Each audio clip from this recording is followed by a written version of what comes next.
ఓం పూర్ణమదః పూర్ణమిదం పూర్ణాత్ పూర్ణముదచ్యతే పూర్ణస్య పూర్ణమాదాయ పూర్ణమేవావశిష్యతే. ఓం శాంతి శాంతి శాంతి. శంకరం శంకరాచార్యం కేశవం బాదరాయణం సూత్రభాష్య కృతౌ వందే భగవంతో పునః.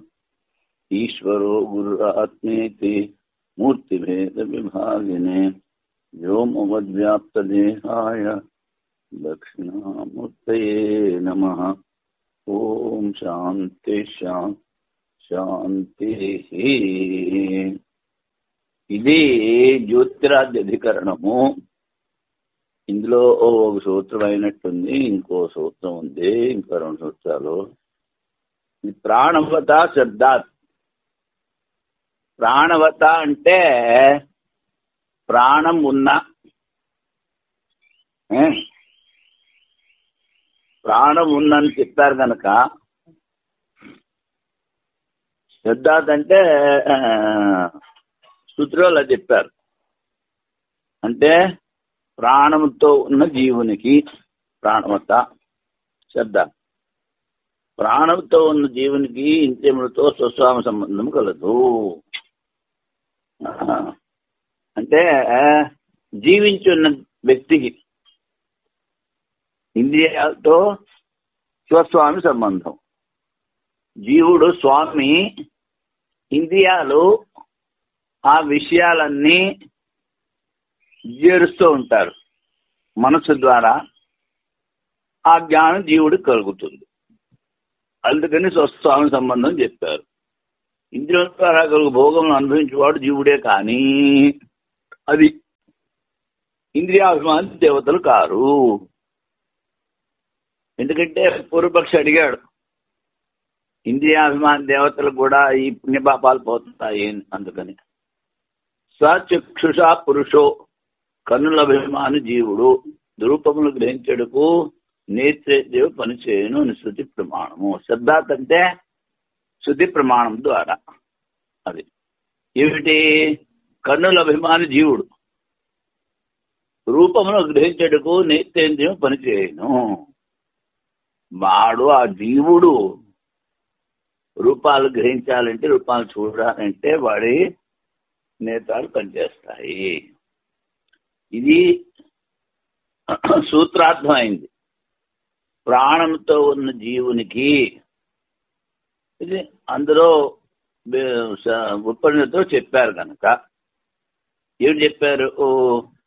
అభిమాని జీవుడు అతడు రూపాలు గ్రహించాలంటే ఇంద్రియాలు పనిచేస్తాయి. అది శబ్దంతో చెప్పారు. శబ్దం అంటే ఉపనిషత్తులో వేదంలో చెప్పారు. స్థూల సూక్ష్మ శరీర సంఘాతము యొక్క స్వామి, స్థూల శరీరం, సూక్ష్మ శరీరం, ఈ 2 శరీరాల కలయిక. సంఘాతం అంటే కలయిక. ఈ రెండింటికి స్వామి జీవుడు. ప్రాణధారి అని జీవునితో, ప్రాణాన్ని ధరించిన జీవుడు. మళ్ళీ స్థూల శరీరం సూక్ష్మ శరీరం 2 కలిసి ఉన్నాయి. ఇంద్రియములకు స్వస్వామి సంబంధం కలదు. ఈ ఇంద్రియాలకి స్వస్వామి సంబంధం. స్వ అంటే ఆత్మ, జీవుడు, వాడు స్వామి. ఈ ఇంద్రియాలు దాసులు. శబ్దాత్ శృతిలో చెప్పడం వలన. సచక్షుష పురుషో దర్శనాయ చక్షురతయో వేదేదం జిఘ్రాణిత్య స ఆత్మ గంధాయ గ్రాణం. ఇది ఛాందోగ్యోపనిషత్తు. నేత్రేంద్రియము నేత్రగోళములో ప్రవేశించినప్పుడు దాన్ని అభిమానించేవాడు జీవుడు. ఆయన విషయం గ్రహించడుకు నేత్రేంద్రియం పనికి వచ్చును. నేను దీనిని ఆగ్రహించున్నా అంటే వాసన చూస్తున్నాను అని తెలుసుకున్నవాడు జీవుడు. ఆయనకు గంధం పీల్చుటకే ఘ్రాణం పనికి వచ్చును. ఘ్రాణం అంటే ఘ్రాణేంద్రియం. ఇత్యాది స్థుతుల్లో జీవునితో ఇంద్రియముల సంబంధం వినపడుతున్నది కనుక ఇంద్రియముల ద్వారా కలుగు భోగం యొక్క సంబంధము జీవునితో ఉండును, దేవతలతో కాదు. పూర్వపక్షి సమాధానం చెప్పాడు. పూర్వపక్షికి సమాధానం అయింది. తస్యతి నిత్యత్వాత్, అది నిత్యము అన్నారు. అది అంటే జీవుడు. జీవుడు తన ధర్మము ద్వారా ఆర్జించే ఫలము శరీరమున కర్తయ్యి భోక్తయ్యి. జీవుడు శరీరంలో కర్త భోక్త రూపంలో ఉంటాడు. పుణ్య పాపములతో సంబంధం స్థిరముగా ముక్తి వరకు ఉండటం వలన. నిత్యత్వాదంటే ఆపేక్షిక నిత్యత్వం. ముక్తి వచ్చేంత వరకు నిత్యం. ఏమిటి? పుణ్యపాపాలు జీవుడితో ఉంటాయి. వాడు భోక్త కర్త అనుకుంటూ ఉంటాడు. ఆ శరీరంలో దేవతల భోక్తృత్వం ఉండజాలదు. దేవతల యొక్క భోక్తృత్వం. శరీరం ధరించి జీవుడు తన కర్మల ద్వారా సంపాదించిన శరీరంలోనే భోక్త రూపంగా నిత్య సన్నిధుడై ఉండును. కర్మల ద్వారా సంపాదించిన శరీరంలోనే మన శరీరము మన కర్మల ద్వారా మనకు దొరికింది. ఇందులో మనము అనుభవిస్తున్నాం. అదే మన భోక్త అంటారు. వాడు ఎప్పుడూ ఉంటాడు. వాడి పుణ్యపాపముల సుఖదుఖముల భోగ సంబంధం ఆ శరీరంతోనే ఉండటం వలన దేవతల భోక్తృత్వం ఉండదు. దేవతలు ఇంద్రియములకు అధిష్టాతలై కరణపక్షంలో నియామకులైనను ఈ ఇంద్రియాలను నియమిస్తారు. వాటి యొక్క శక్తి మన ఇంద్రియాల్లో పనిచేస్తుంది అంతే. శరీరం భోక్తృత్వం వారిలో ఉండదు. అదృష్టం ద్వారా జీవుడు ఇంద్రియములకు అధిష్టాత. అదృష్టం అంటే చేసిన పుణ్యపాప కర్మలు. వాటి ద్వారా ఈ ఇంద్రియాలకి అధిష్టానం జీవుడే. రథస్వామి వలె భోక్త. రథము సారథి గుర్రాలు అన్నీ ఉన్నా రథము రథస్వామికి. అందుకని దేవతల ప్రకాశం వలె ఇంద్రియములకు ఉపకారకములు ఒకటి వలన సారథి సమానము. అధిష్టాతులు మాత్రమే. సారథి రథానికి సారథి ఎలాగో ఈ దేవతల యొక్క ఉపకారం అంతవరకే. కానీ భోక్త రథస్వామి. ఇక్కడ భోక్త జీవుడు. దేవతలు సారథి స్థానంలో జీవుడిని నడిపించడానికి పనిచేస్తూ ఉంటారు అంతే. ఇప్పుడు ఇంద్రియాధికరణం. ముఖ్య ప్రాణం కన్నా భిన్నముగా ఇంద్రియముల అస్తిత్వం లేనందువలన మన అధిష్టాన దేవతల చింతన ఎందుకు చేయవలేను? ప్రాణం కన్నా ఇంద్రియాలు వేరుగా లేవంటాడు.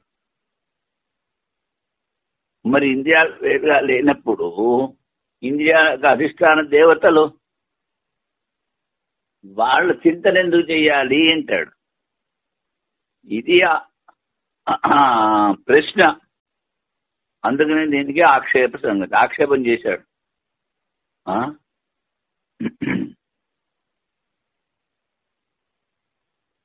విషయం ఇంద్రియముల అస్తిత్వ విచారం ఈ అధికారంలో గావించరు. సంశయం ఇంద్రియములు ప్రాణ వ్యాపార విశేషములా లేక ప్రాణం కన్నా భిన్నమైన తత్వాంతరములా? ఇంద్రియాలు ప్రాణం యొక్క కార్యమా లేక ప్రాణం కన్నా భిన్నమా? తత్వాంతరం అంటే ఇంకోట అని. బాగా ఇంద్రియంలో ప్రాణరూపత్వం వినపడటం వలన ప్రాణనామంతో ఇంద్రియము చెప్తురు. ఈ ఇంద్రియాలని ప్రాణనామంతో చెప్తారు. ప్రాణం యొక్క వ్యాపార విశేషం వాగాది ఇంద్రియములు కానీ స్వతంత్రములు కావు. ఇంద్రియాలు స్వతంత్రం కావు.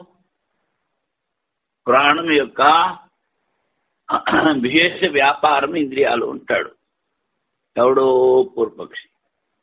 దానికి సిద్ధాంతి సమాధానం. బాగా ఇంద్రియములు అలసిపోరని చెప్పబడింది. కానీ ముఖ్య ప్రాణం అలసిపోదు. ఇంద్రియాలు అలసిపోతాయి, నిద్రపోతాయి. ముఖ్య ప్రాణం కూడా నిద్రపోతే బండి గోవిందు కొడుతుంది.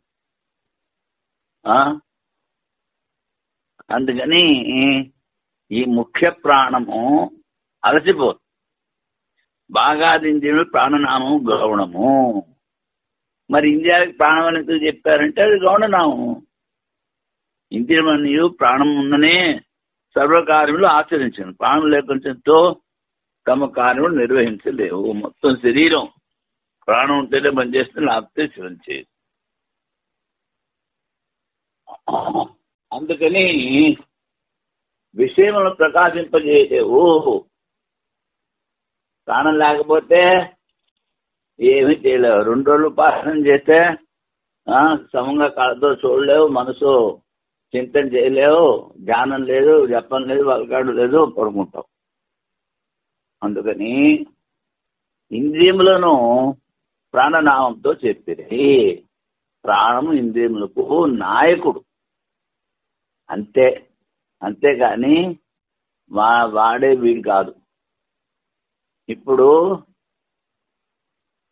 ప్రాణమే ఇంద్రియాలు కాదు, ప్రాణముల యొక్క విశేష కార్యం ఇంద్రియాలు. ప్రాణం ఉంటే పనిచేస్తాయి. దీనికి వైయాసిక న్యాయమాల. ప్రాణస్య వృత్తియో అక్షాణి ప్రాణాత్ తత్వాంతరాణివా తద్రూపత్వశ్రుతే ప్రాణనామ్నోక్తత్వాచ్చ వృత్తయః శ్రమాశ్రమాది భేదోక్తే గౌణే తద్రూపనామాని ఆలోచకత్వేన అన్యాని ప్రాణో నేత్ర అక్షదేహయోః.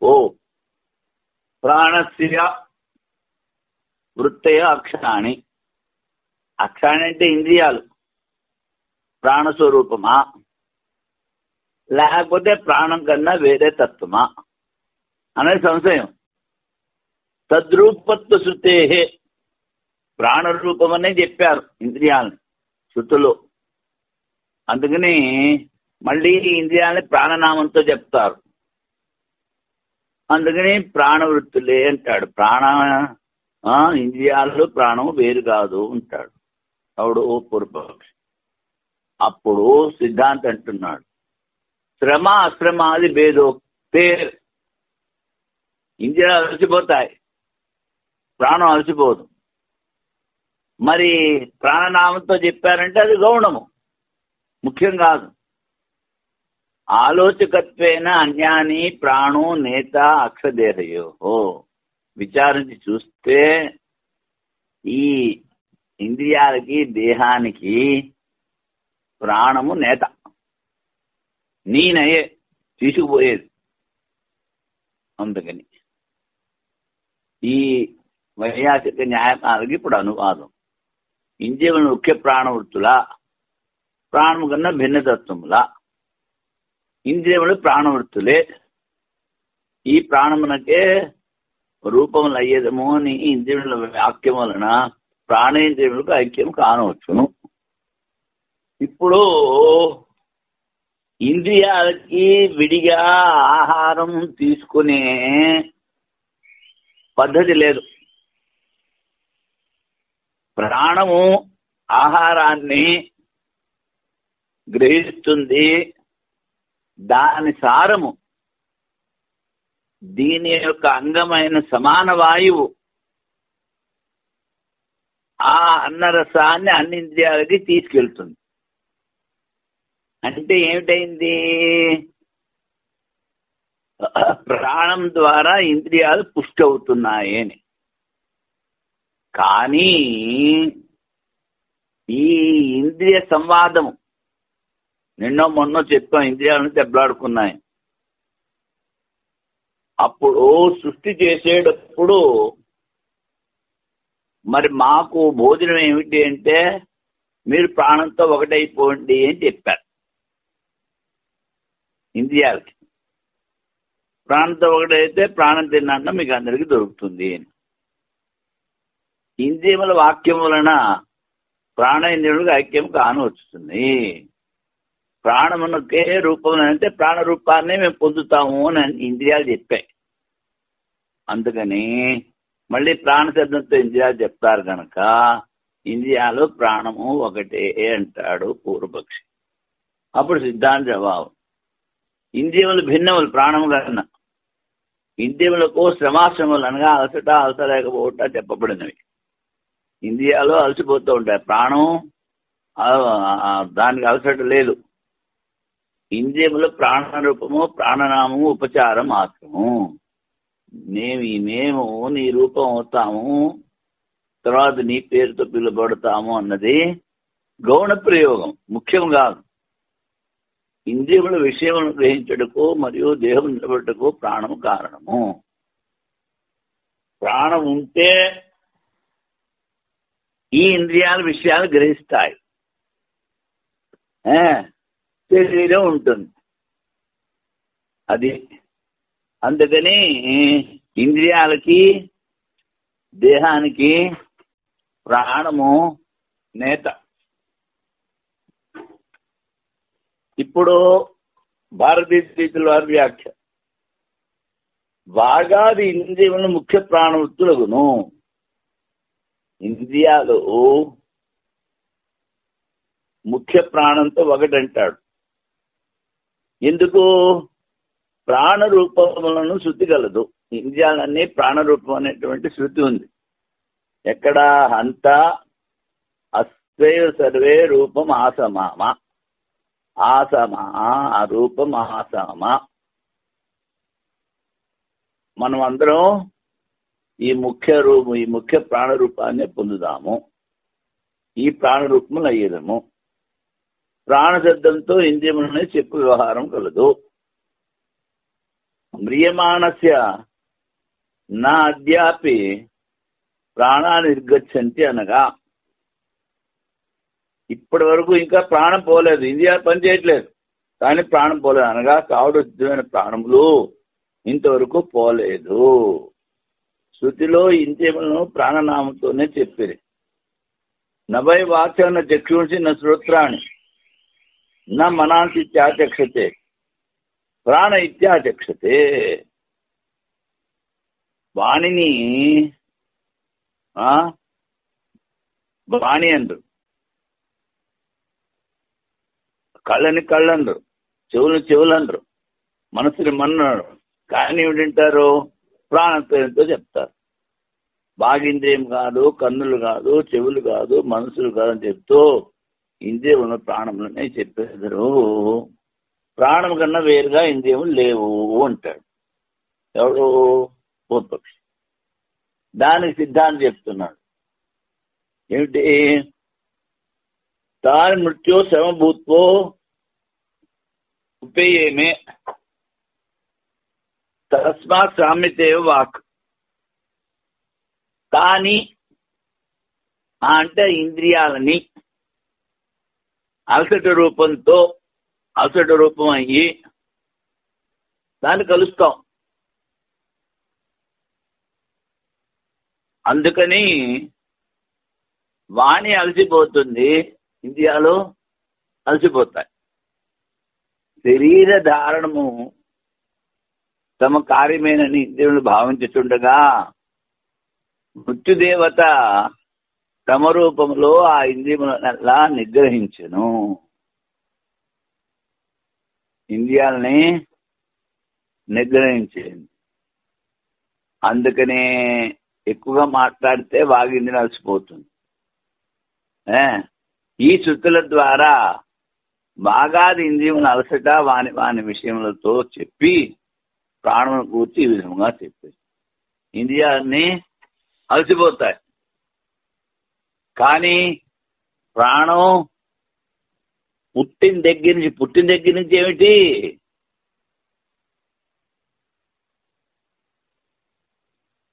తండ్రి యొక్క బీజము లో మొదలవుతుంది ప్రాణం. అదే తల్లి కడుపులో పోతుంది. అక్కడ కనుక ప్రాణం లేకపోతే ఆ బీజం నశించిపోతుంది, మళ్ళీ జీవుడు పుట్టడు. ఆ బీజంలో మొదలైన ప్రాణము చచ్చేంత వరకు ఉంటుంది. ఒక్క నిమిషం కూడా దానికి అలసట లేదు, ఆగదు. అందుకని ఈ ప్రాణము శరీరంలో ఆ జీవితాంతం పనిచేస్తూనే ఉంటుంది. ఈ ప్రాణాన్నే హిరణ్య గర్భుడు అన్నారు కదా. అందుకని పరమాత్మకి దగ్గరగా ఉండేది ఈ సమిష్టి ప్రాణము, సూత్రాత్మ అంటారు. తర్వాత అన్ని ఇంద్రియాలు అలసిపోతాయి, ప్రాణము అలవదు. అందుకని కానీ ఆ పరమాత్మ ఈ ప్రాణరూపమయ్యి ఆ ప్రాణాన్ని నడిపిస్తూ ఉంటాడు. పరమాత్మ లేకపోతే ఆ ప్రాణము నడవదు, ఇంద్రియాలు నడవదు. అందుకని దీనికి ప్రాణానికి ఇంద్రియాల స్వామి, ఇంద్రియాల నేత అని చెప్తారు. ఇప్పుడు ఇంద్రియాల గురించి చెప్పినారా, ప్రాణాన్ని గురించి చెప్తున్నారు. అర్థేమేవా నాప్నోతి యోయం మధ్యమ ప్రాణ యా సంచరస్య అసంసరస్య సంసరస్య అసంసరస్య న వ్యథతే. ఈ మధ్యమ ప్రాణము ఎప్పుడు అలసట పొందదు. మృత్యువు సర్వేంద్రియములను ఆక్రమించను, కానీ ముఖ్య ప్రాణమును మాత్రము ఆక్రమించలేదు. అది ప్రాణమునకు శ్రమ లేదని చెప్పాను. ఇంద్రియములకు ప్రాణమునకు ఇది ఒక భేదం. ఇదే విధంగా ప్రాణ సంవాదంలో వాగాదింద్రియములు నిర్గమన ప్రవేశం ద్వారా దేవను పైకి లేవనెత్తుట, మరణాభావములు చెప్పి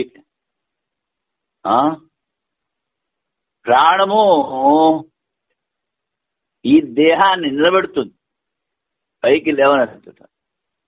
తర్వాత మరణాభావం, ప్రాణ నిర్గమన ప్రవేశం ద్వారా దేహోత్థాన మరణం చెప్తూ, ప్రాణం పోయినట్టే చేస్తాడు, ప్రాణం ఉంటే నడుస్తాడు. ఇంద్రియములకు ప్రాణములకు రెండో భేదం చెప్పేది. ఇంద్రియం నష్టమైనా దేహం నడుస్తూనే ఉంటుంది, ప్రాణం పోతే దేహం నడవదు.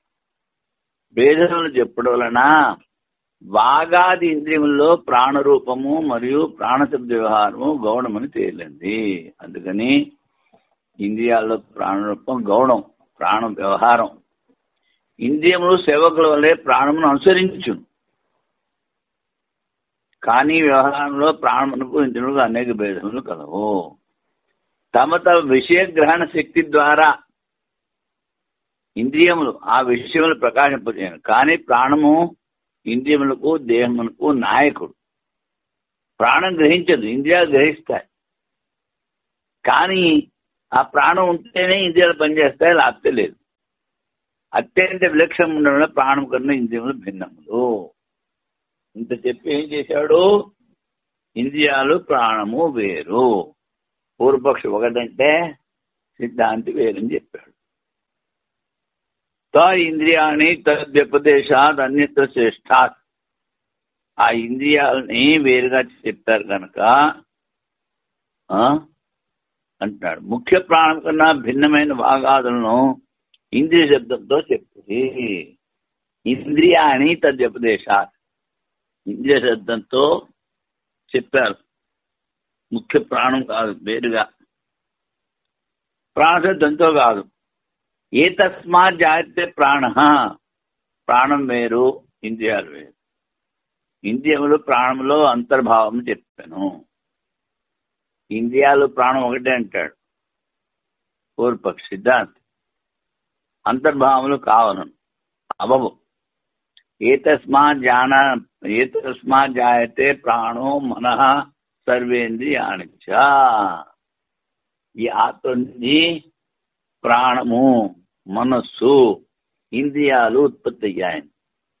ప్రాణము ఇంద్రియాలు ఒకటే అయితే రెండు శబ్దాలు విడిగా ప్రయోగించవలసిన పని ఉండదు శృతికి. పరమాత్మ నుండి ప్రాణం, మనస్సు అన్ని ఇంద్రియములు ఉత్పన్నమైనవి. ఇంద్రియములకు ప్రాణములకు పరస్పర భేదం ఉన్నట్లు వినిపిస్తున్నది. తే ఏతస్యేవ సర్వే రూపం అభవన్. ఇంద్రియాలన్నీ ప్రాణరూపాన్ని దాల్చాయి. భాగాది ఇంద్రియులు ముఖ్య ప్రాణ రూపంలో అయ్యాను. భాగాదులు ముఖ్య ప్రాణంతో తాదాత్మ్యం చెప్పింది. ఈ రెండు శృతులకు విరోధము కలదని సంశయము. ఒకటేమో మనస్సు ఇంద్రియాలు విడిగా ఉత్పన్నమయ్యారు. ఇంకో శృతి ఈ ఇంద్రియాలు ప్రాణరూపమయ్యా అంటారు. కనుక ఈ రెండిటికి భేదం ఉంది, విరోధం ఉంది అని చెప్పారు. ఇప్పుడు అంతర్భావములు కావలను ఇంతవరకే సిద్ధాంత వచనం. ఏ తస్మాత్ జాతే ప్రాణ సర్వేంద్రియాన్ని కంచి మళ్ళీ పూర్వపక్షి. అందుకని పూర్వపక్షి చెప్పే సారాంశం ఇక్కడ చెప్పారు. ప్రాణాపాన నది వ్యాపారం వల్లే బాగా ఏకాదశి వ్యాపారం కూడా కామిస్తున్నది కనుక శృతుల్లో విరోధం కలదు. ఇది పూర్వపక్షి సారాంశం. సిద్ధాంత జవాబు. ముఖ్య ప్రాణం కన్నా వేరుగా భాగాదిందులు స్వీకరించిరి. ఏరణ ఏ తస్మాత్ అయితే ప్రాణం మనసర్వేంద్రియాణిచ ఆ పరమాత్మ నుండి ప్రాణము మనస్సు ఇంద్రియాలు ఉత్పన్నమయ్యాయి. ప్రాణము కన్నా ఇంద్రియాలు వేరని చెప్పారు. మన సర్వేంద్రియాల స్థితిలో కూడా ప్రాణం వల్లే మనస్సు కూడా ఇంద్రియముల కన్నా భిన్నమని చెప్పింది. మరి మనః సర్వేంద్రియాన్ని అని చెప్పినప్పుడు మనస్సు ఇంద్రియాలు వేరు కదా అంటాడు. కాదు. ఇంద్రియాన్ని దశైకం పంచచేంద్రియ గోచర అనగా ఇంద్రియాలు 10 మరియు 1. దశ ఏకం. దశ అంటే 10, ఏకం అంటే 1, 11. ఇంద్రియాలు ఏంటంటే 11. ఇంద్రియ విషయాలు 5. ఇంద్రియాలు 10 మరియు 1, 11 ఇంద్రియములు. ఇంద్రియములకు 5 విషయములు. ఇది గీతలో చెప్పారు. స్మృతిలో మనస్సును ఏకాదశి ఇంద్రియంలో అంతర్గతం చెప్పారు. కానీ ఎచ్చటను శృతి స్మృతుల్లో ప్రాణములో ఇంద్రియం ప్రసిద్ధం కాదు. మనస్సుని ఇంద్రియాలతో ఒకటని చెప్పారు కానీ శృతి స్మృతిలో ఎక్కడా కూడాను ప్రాణము ఇంద్రియాలు ఒకటని చెప్పలేదు నాయన. కనుక ముఖ్య ప్రాణం కన్నా ఇంద్రియాలు భిన్నము. వేదశ్రుతే మనకి భిన్నమైన శృతి వినిపిస్తోంది. దీనికి సూత్రార్థం వాగాది ఇంద్రియముల ప్రకరణం ముగించుచు ఈ శృతిని చెప్పేది. ఇంద్రియ ప్రకరణం అథాహేమమాసన్యం ప్రాణం ఊచు అంటే నోట్లో ఉన్నటువంటి ఆసన్యం ఆసే స్థితం నోట్లో ఉన్నటువంటి ప్రాణం చెప్పింది. ముఖంలో ఉన్న ప్రసిద్ధమైన ప్రాణంతో చెప్పింది. ప్రాణం ఊచు దాన్ని చెప్పారు. నీవు మా గర్భ ఉద్గానము చేయము. ఇప్పుడు అథ హేమం ఆసన్నం ప్రాణం ఊచు ఆ నోట్లో ఉన్న ప్రాణానికి చెప్పారు. ప్రాణంతో చెప్పి ఇప్పుడు ఇది ఉద్గానం చెయ్యి అన్నారు. అసలు గొడవ ఏమిటంటే దేవతలకి రాక్షసులకి ఎప్పుడు దెబ్బలాట. ఆ దెబ్బలాట శరీరంలో చూస్తే మంచి వృత్తులు దేవతలు, చెడ్డ వృత్తులు రాక్షసులు. వీటికి ఎప్పుడూ తగ్గాప జరుగుతూ ఉంటుంది. అందుకని బ్రహ్మగారు ఏం చెప్పారంటే మీరందరూ కలిసి అంటే మంచి వృత్తులైన దేవతలందరినీ కలిసి కొన్ని మంత్రాలు చదవండి రా అని చెప్పారు. ఈ దేవతలు ఏం చేశారు? మనం అందరం కూర్చొని ఎందుకు చదవడం, మనకు ప్రతినిధిని చేద్దాము, ఆ ప్రతినిధి మన వైపున మంత్రాలు చదువుతాడు అని ప్రతినిధి చేసి, ఒక్కొక్క ఇంద్రియాన్ని ప్రతినిధి చేసి మంత్రాలు చెప్తూ ఉంటే ఆ రాక్షసులు వచ్చి ఆ దేవతలని పాపంతో సంబంధం చేసేటలా చేశారు. అందుకని మనస్సు ఈ మిగిలిన ఇంద్రియాలన్నీ చెడు చూస్తాయి, మంచి చూస్తాయి, చెడు వింటాయి, మంచి వింటాయి, చెడు ఆలోచిస్తుంది, మంచి ఆలోచిస్తుంది. ఇదంతా రాక్షసులు చేసిన పని. ఆఖరికి ఏం చెప్పారు? ఇంక ఇలా కుదరదని ఆఖరికి ప్రాణాన్ని కూర్చోబెట్టారు. ప్రాణము వీళ్ళు దేవతలు ఏం చేశారంటే, దేవతల స్వార్థపరులు. 3 మంత్రాలు అందరికీ చదివి 9 మంత్రాలు వాళ్ళ స్వార్థానికి చదువుకున్నారు. దాంతో వాళ్ళలో పాపం ప్రవేశించింది. అందుకని రాక్షసులు వాళ్ళని చుట్టుముట్టారు. ప్రాణం అలా కాకుండా ఇచ్చిన 12 మంత్రాలు అందరికీ చదివింది. అప్పుడు రాక్షసులు వచ్చి ప్రాణాన్ని కొడితే ప్రాణానికి ఏం అవ్వలేదు. ఆ ప్రాణం ఈ దేవతలందరినీ రక్షించింది. అందుకని ఈ ప్రాణవాయువు అన్నిటికన్నా శ్రేష్టం. అది చెప్తున్నారు. ప్రసిద్ధమైన ప్రాణంతో చెప్పారు, నీవు మా కొరకు ఉద్గానం చేయము. మేమందరం ఓడిపోయాం, అందుకని మా గురించి ఆ బ్రహ్మగారు ఇచ్చిన 12 మంత్రాలు నువ్వు చదువు. ఇంద్రియముల కన్నా ప్రాణం వేరుగా వినబడుట వలన. అంటే ఏంటి? ఇంద్రియాలని కలిపి చెప్పారు ప్రాణానికి. ఇంద్రియాలు వేరు కనుక ప్రాణంతో చెప్పారు. కనుక ఇంద్రియములు ప్రాణం యొక్క వ్యాపారం కాదు, కానీ భిన్నతత్వములు. బృహదారణ్యకలో బాగా దీని ప్రాణం భిన్నమని వినబడుచున్నది. దేహవాతి మూచు, ఇంద్రియములు వాగేంద్రియంతో చెప్పాను. వాక్యముల ద్వారా వాగాదింద్రియ ప్రసంగం పూర్తి గావించి అత ఇమాం ఆసన్నం ప్రాణం మూచుకో, ముఖములో ఉన్న ప్రసిద్ధమైన ప్రాణంతో ఇంద్రియములు చెప్పి నీవు మా కొరకు ఉద్గానం చేయను. అసురులతో విధ్వంసము కాని ప్రాణము ఒక్క సెంటెన్స్లో కొట్టేశాడు మొత్తం అంతాను. ఏమిటి? మిగిలిన ఇంద్రియాలన్నీ విధ్వంసం అయ్యాయి. ఎందుకని? అవి స్వార్థపరులు. స్వార్థపరులు అంటే 12 మంత్రాలు వచ్చి చదవండిరా అంటే 3 మంత్రాలు అందరికీ చదివి 9 మంత్రాలు తన స్వార్థాన్ని చదువుకున్నారు ఇంద్రియాలు. అందుకని ఈ ఇంద్రియాలన్నింటిలో పుణ్యం పాపం ఉంది. ప్రాణం 12 మంత్రాలు అందరికీ చదివింది, అందుకని దానిలో పుణ్యపాపం లేదు. అందుకని ఏమిటి? అసురులచే విధ్వంసం కాని ముఖ్య ప్రాణమును ఇంద్రియముల కన్నా భిన్నముగా చెప్పేది. ఇప్పుడు ఇంత కథ చెప్తేనే కానీ ఈ అసురులచే విధ్వంసం కాని ముఖ్య ప్రాణము అన్నది అర్థం కాదు. ఊరికి ఒకటి చదివితే రామాయణంలో పిడకల వేటలా ఉంటుంది. అందుకని ఇంద్రియములు ప్రాణం కన్నా భిన్నతత్వములు. వైలక్షణ్యాచ్య, విలక్షణం అంటే సుషుప్తి అవస్థలో ఇంద్రియములు నిద్రించను, ప్రాణం నిద్రించి మేల్కొని ఉండను. ఈ విధమైన అత్యంత వైలక్షణం ఉండటం. విలక్షణం అంటే వేరు, భేదం ఉండటం వల్ల ఇంద్రియాలు ప్రాణం కన్నా వేరు.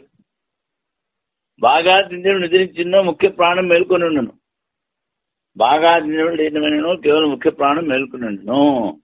ఈ ముఖ్య ప్రాణం మాత్రమే అలసిపోదు.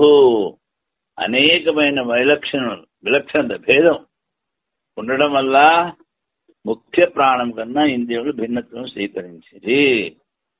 శృతుల్లో ఏ విధమైనటువంటి విరోధము లేదు. ఇప్పుడు సంజ్ఞామూర్తి కృత్యధికరణం. సంజ్ఞ అంటే పేరు, క్లుప్తి అంటే పూర్తిగా సంజ్ఞామూర్తి, నామము రూపము, ఇది కూడా వేరుగా ఉంది అని చెప్తున్నారు. దానికి ఈ అధికరణాన్ని మొదలుపెట్టారు. దీనికి సంగతి క్రిందటి అధికరణంలో నామరూపముల భేదముల ద్వారా ప్రాణము ఇంద్రియుల భేదం చెప్పింది. నామరూప వ్యవహారం లోకమును ఎట్లు జరుగును, అది ఈ నామరూప వ్యవహారం వాని సృష్టి హేతువును చెప్పుటకు, నామరూపాల సృష్టికి కారణం చెప్పడానికి ఇది ప్రారంభించారు కనుక ఇది ప్రసంగ సంగతి. నామరూపముల కర్తను గురించి ఈ అధికరణంలో విచారించెదరు. సృష్టికర్త జీవుడా లేక ఈశ్వరుడా అంటే ఈ నామరూపాలని సృష్టించేది పరమాత్మ లేకపోతే జీవుడా, అది ప్రశ్న. పూర్వపక్షి అంటాడు సృష్టి తర్వాత జీవుల్లో పరమేశ్వరుని ప్రవేశం చెప్పింది. తత్సృష్ట్వా తదేవాను ప్రావిశత్, ఈ శరీరాన్ని వీటిని సృష్టి చేసి అందులో ప్రవేశించాడు. ఇప్పుడు ఇక్కడ ఈ ప్రవేశము అన్నది గౌణ ప్రయోగం. ఎందుకంటే కుండ చేసిన తర్వాత కుండలో ఆకాశం ప్రవేశించదు. కుండ చేసే ముందే అక్కడ ఆకాశం ఉంది. అదే విధంగా ఉన్నది ఒకటే ఆత్మ, ఒకటే పరమాత్మ, కానీ ఉపాధి ఈ సూక్ష్మ శరీరం ఏర్పడుతుంది. మరి అటువంటిప్పుడు శృతిలో సృష్ట్వా ప్రావిశతని ఎందుకు చెప్పారు, సృష్టించి ప్రవేశించాడు అని ఎందుకు చెప్పారు అంటే అజ్ఞాని జీవులు ప్రవేశించిన వాడు ప్రవేశించబోయేది రెండు వేరు కాదని తెలుసుకోవాలి అని. అంతేకాని ప్రవేశం గౌణం, ఇల్లు కట్టి ఇల్లులో నువ్వు ప్రవేశించావు అలా కాదు. ఇక్కడ ముందు నుంచి ఆకాశ రూపంలాగా వ్యాప్తమైన పరమాత్మ ఉండనే ఉంది. నీ కర్మల ద్వారా ఉపాధి ఏర్పడింది. ఉపాధి ఏమిటి? మనసు. అన్ని చోట్ల ఉన్నటువంటి ఆ చైతన్యం ఆ మనసులో ప్రతిబింబిస్తుంది. అది నేను పట్టుకుంటాడు. అక్కడి నుంచి ఆ ప్రపంచంలో తిరిగి తిరిగి దెబ్బలు తిని తిని ఏడుస్తూ ఉంటాడు. అది అందుకని సృష్టి తర్వాత జీవనంలో పరమేశ్వర ప్రవేశం చెప్పేది. ఇది అజ్ఞాన దృష్టిలో చెప్పారు అనుకోవాలి. నామరూపమును సృష్టిగల పరమేశ్వరుడనే స్వీకరించవలేను. అప్పుడు సిద్ధాంతం అంటున్నాడు నామరూపాలు జీవుడు చేశాడంటే కాదా బాబు, పరమేశ్వరుడు సంపూర్ణ దృష్టిలో ప్రవేశించిన సన్నిధి మాత్రం అందరితో తాదాత్మ్యం పొందిన్నాడు. సన్నిధి ద్వారా అందరు ఆత్మస్వరూపం ఉన్నాడు. సర్వాత్మత్వాత్ సంపూర్ణ జగత్తు సృష్టి చేయటకు జీవనంలో సామర్థ్యం లేదు. నామరూపే వ్యాకరవాణి ఆ పరమాత్మ అంటున్నాడు నామరూపాలని సృష్టి చేస్తాను అని. శృతి ద్వారా ఉత్తమ పురుష క్రియ, నేను మేము అని పదం ప్రయోగించబడు క్రియ ఉత్తమ పురుష క్రియ చేయుదును. నామరూప వ్యాకరణం అని అంటే నామరూపాలు సృష్టి చేస్తాను, చేయుదును. జీవే నన్ను ప్రవేశ వ్యాకరణం అని చెప్పడం వల్ల పరమాత్మే నామరూపములు సృష్టికర్త. జీవరూపములో ప్రవేశించి నామరూప వ్యాకరవాణి. వ్యాకరవాణి అనేది ఉత్తమ పురుషం, నేను చేస్తాను అని చెప్పాడు కనుక ఈ నామరూపాలకి కర్త పరమాత్మే, జీవుడు కాదు అన్నది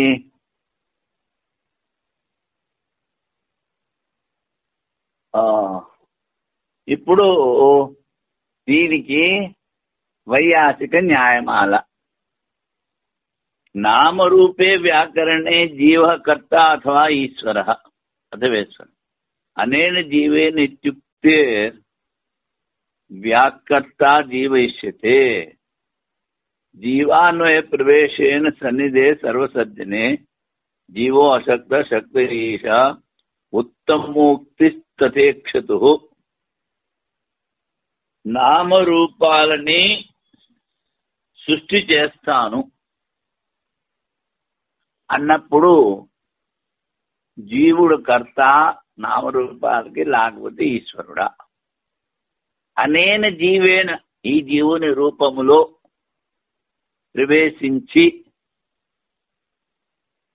అన్నాడు కనుక ఈ నామరూపాలు జీవుడే సృష్టి చేస్తున్నాడు అంటాడు పూర్వపక్షి. అప్పుడు జీవాన్వయ ప్రవేశైన సన్నిధే సర్వసజ్జనే, ఈ ప్రవేశము అన్నది వ్యాకరవాణి అని ఆఖరణ వచ్చిన అనేన జీవేన నామరూపే ప్రవిశ్య నామరూపే వ్యాకరవాణి. అది ఆఖరిలో ఉన్న వ్యాకరణవాణితో మొదట చెప్పిన ఈశ్వరునికి సంబంధం ఉంచుకోవాలి కావని మధ్యలో వచ్చిన జీవుడితో కాదు అని. జీవేన అన్వయ ప్రవేశైన సన్నిధే సర్వసజ్జనే. జీవోసక్త, జీవుడికి ఈ సృష్టి చేసే శక్తి లేదు, ఆ ఈశ్వరుడి శక్తి ఉంది. వ్యాకరణవాణి అని ఉత్తమ పురుషం చెప్పారు కనుక దీనికి కర్త ఈశ్వరుడే. దేనికి? నామరూపాలు. అది చెప్పారు. నామరూపుల ఉత్పత్తి జీవుడు కర్తయా లేక ఈశ్వరుడు అని జీవేని చెప్పడం వలన జీవుడే కర్త అని పూర్వపక్షి. దాని సిద్ధాంత భావం. నామరూపుల సృష్టికర్త ఈశ్వరుడే. అన్ని వస్తువులు నిర్మించడంలో జీవునికి సామర్థ్యం ఉండజాలదు. అనేన జీవేన శృతిలో ఉత్తమ పురుష క్రియ కథనము ఈశ్వరుని కర్తంతోనే సంబంధము. నేను నామరూపాలు సృష్టి చేస్తాను అని ఈశ్వరుడు అన్నాడు, జీవుడు అనలేదు. జీవేన అనుపదం సమీపంలో ఉన్న అనుప్రవేశ్యాను క్రియతోనే సంబంధం.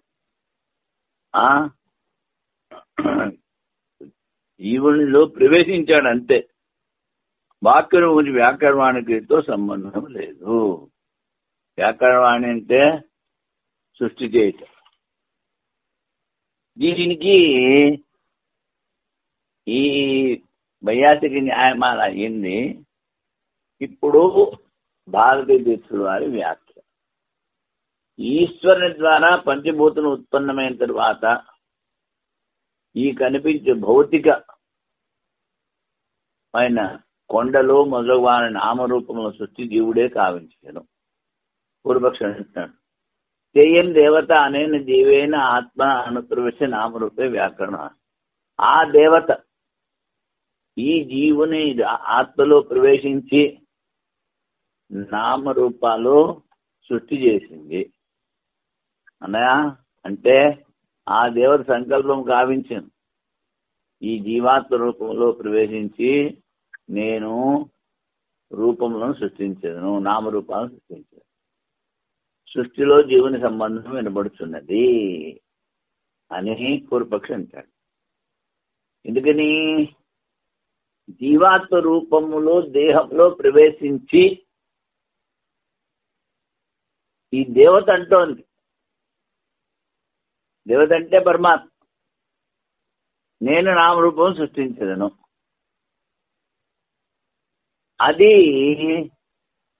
పూర్వపక్షి జీవేన అనుప్రవిశ్య అన్న కనుక జీవుడే నామరూపాల కర్త అంటాడు.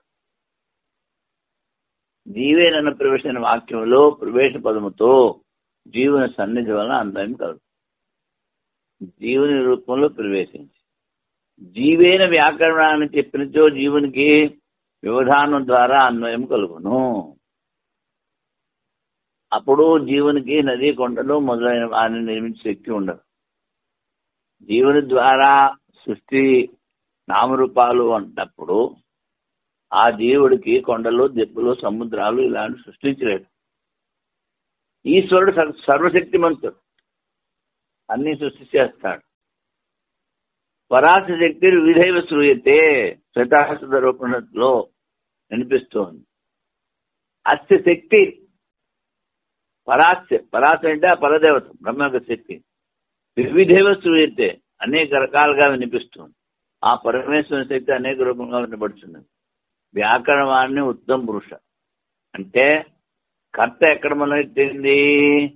నేను సంకల్పం చేసి జీవునిలో ప్రవేశించి నామరూపాలు సృష్టి చేస్తాను అన్నది ఆ నేను అన్నదానికి వ్యాకరణానికి సంబంధం ఉంటుంది.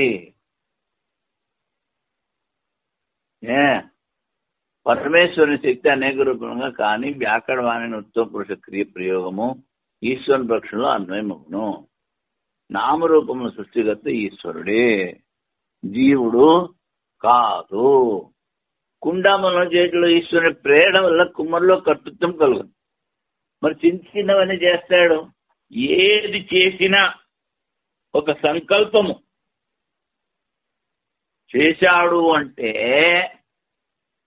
ఆ సంకల్పము ఈశ్వరుని ప్రేరణ వల్ల చేస్తాడు. దీనికి ఒక పెద్ద కథ ఉంది.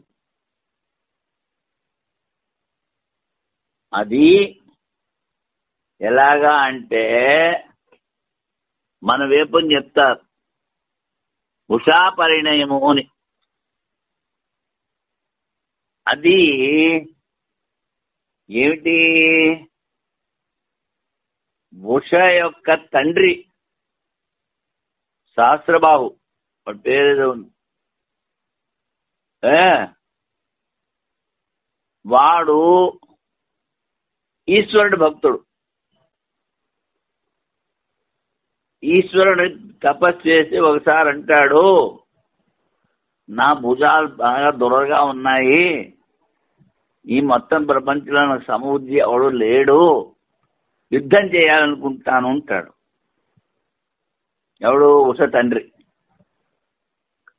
అంటే ఈశ్వరుడు నీకు పోయే కాలం వచ్చిందా ఏం చేస్తాను సరే, కానీ నీ ధ్వజం ఎప్పుడైతే విరిగిపోతుందో అప్పుడు నీకు యుద్ధం చేసేందుకు అవకాశం దొరుకుతుందని చెప్తాడు. అప్పుడు ఆ బాణాసురుడు అనుకుంటే వాడి పేరు, వాడి గర్వం తగ్గించడానికని ఈ దేవతలందరూ కుమిగూడి పార్వతీదేవిని పిలుస్తారు. పార్వతీదేవిని పిలిచి అమ్మా నువ్వు కార్యం చెయ్యాలి అంటారు. ఏమిటి? అనిరుద్ధుడు కృష్ణుడి మనోడు, వాణ్ణి నువ్వు ఉషకు చూపించాలి స్వప్నంలో. చూడు అంటే మనం చూసే స్వప్నం కూడా ఆ పరమేశ్వరుని ప్రేరణ వల్ల జరుగుతుంది. చూపిస్తే దాని తెలికత్తి ఉంటుంది. అది అనిరుద్ధుని తీసుకొచ్చేసి ఉషతో వాడు కలిపేస్తుంది.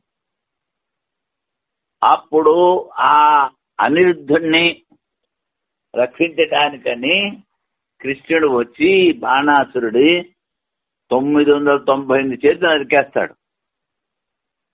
అప్పుడు ఈశ్వరుడు ప్రకటన అయ్యి వీడి గర్వం తీరింది, 2 చేతుల్లో ఉంచి వీడు నా భక్తుడని చెప్తాడు. ఎంత ఎందుకు చెప్పాను? ప్రేరణ. ఏది జరిగినా ఈశ్వర సర్వభూతాన ముద్దేశిస్తే బ్రాహ్మణ సర్వభూతాన ఈశ్వరుడి ప్రేరణ వల్ల జరుగుతుంది. మన వల్ల ఏమీ జరగదు. మనం కర్త మనం భోక్త అనుకున్నది మన అహంకారం, మన అజ్ఞానము. కనుక ఈశ్వరుడే సర్వపదార్థములకు కర్త, ప్రేరణకర్త. ప్రేరణ కూడా ఈశ్వరుడే చేస్తాడు. ఇప్పుడు సంజ్ఞామూర్తి క్లుప్తిస్తూ త్రివత్ కుర్వత ఉపదేశాత్ అన్న సూత్రం వస్తుంది. కానీ ఇది చాలా పెద్దది, రేపు చెప్పుకుందాం. ఓం పూర్ణమద పూర్ణమిదం పూర్ణాత్ పూర్ణముదచ్యతే పూర్ణమాదాయ పూర్ణమేవావశిష్యతే. ఓం శాంతి శాంతి శాంతి.